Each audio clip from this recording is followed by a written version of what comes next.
Tu veux vraiment savoir comment ne plus jamais être dérangé par personne.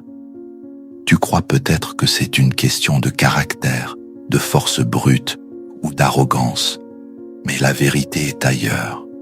Celui qui se met en colère perd déjà. Celui qui s'offusque donne son pouvoir à l'autre. Chaque fois que tu réagis sous l'impulsion, tu remets les clés de ton esprit à quelqu'un d'autre. Tu deviens esclave d'un mot, d'un regard, d'une émotion. Marcus Aurelius disait « Celui qui s'irrite subit plus de tort que celui qui l'offense. Réfléchis. Quand tu t'emportes, tu souffres 2 fois, à cause de l'événement et à cause de ta propre réaction.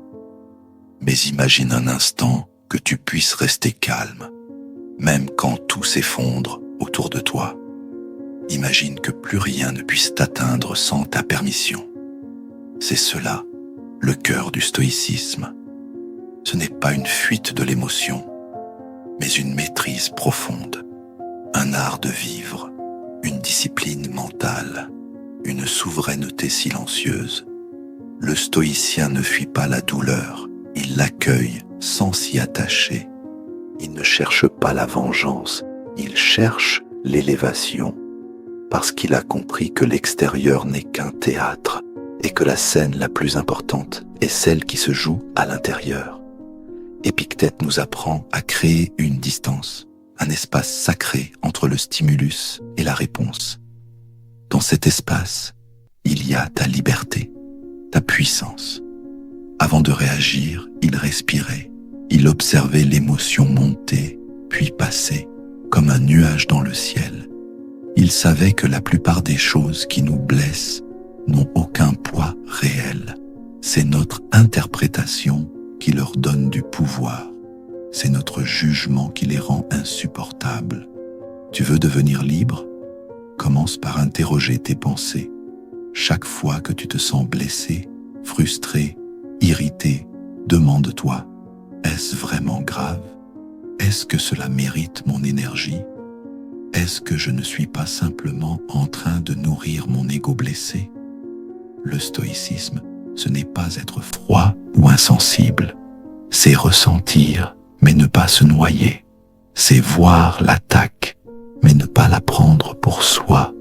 C'est comprendre que la vraie force ne crie pas, elle ne frappe pas, elle ne cherche pas à convaincre, elle observe, elle choisit, elle transcende.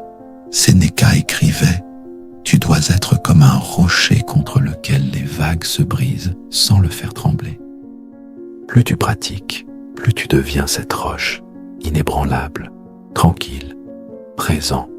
Quand on t'insulte, tu souris. Quand on te trahit, tu recules sans haine. Quand on te rejette, tu restes aligné, parce que ton axe ne dépend plus des autres.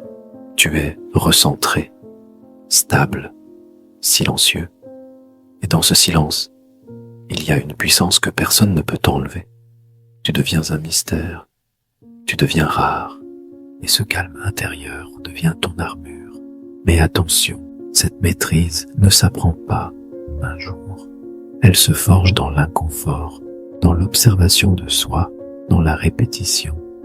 Tu tomberas, tu réagiras, mais à chaque fois, tu auras le choix de recommencer mieux, de reprendre le contrôle, de devenir un peu plus imperméable au chaos du monde. Et c'est cela, le véritable entraînement du sage. Tu n'as pas besoin que le monde change, tu as seulement besoin de ne plus être son jouet.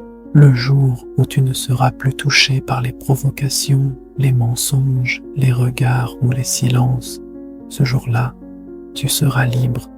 Et cette liberté, c'est à toi de la construire, pas demain, pas quand tout ira mieux. Maintenant, ici, dans ce moment, commence par une décision, celle de ne plus céder ta paix à personne. Rappelle-toi, ce que tu ne contrôles pas ne mérite pas de te contrôler. Abonne-toi à Pensées interdites si tu veux continuer ce chemin. Car ici, on ne fuit pas le chaos, on devient plus fort que lui.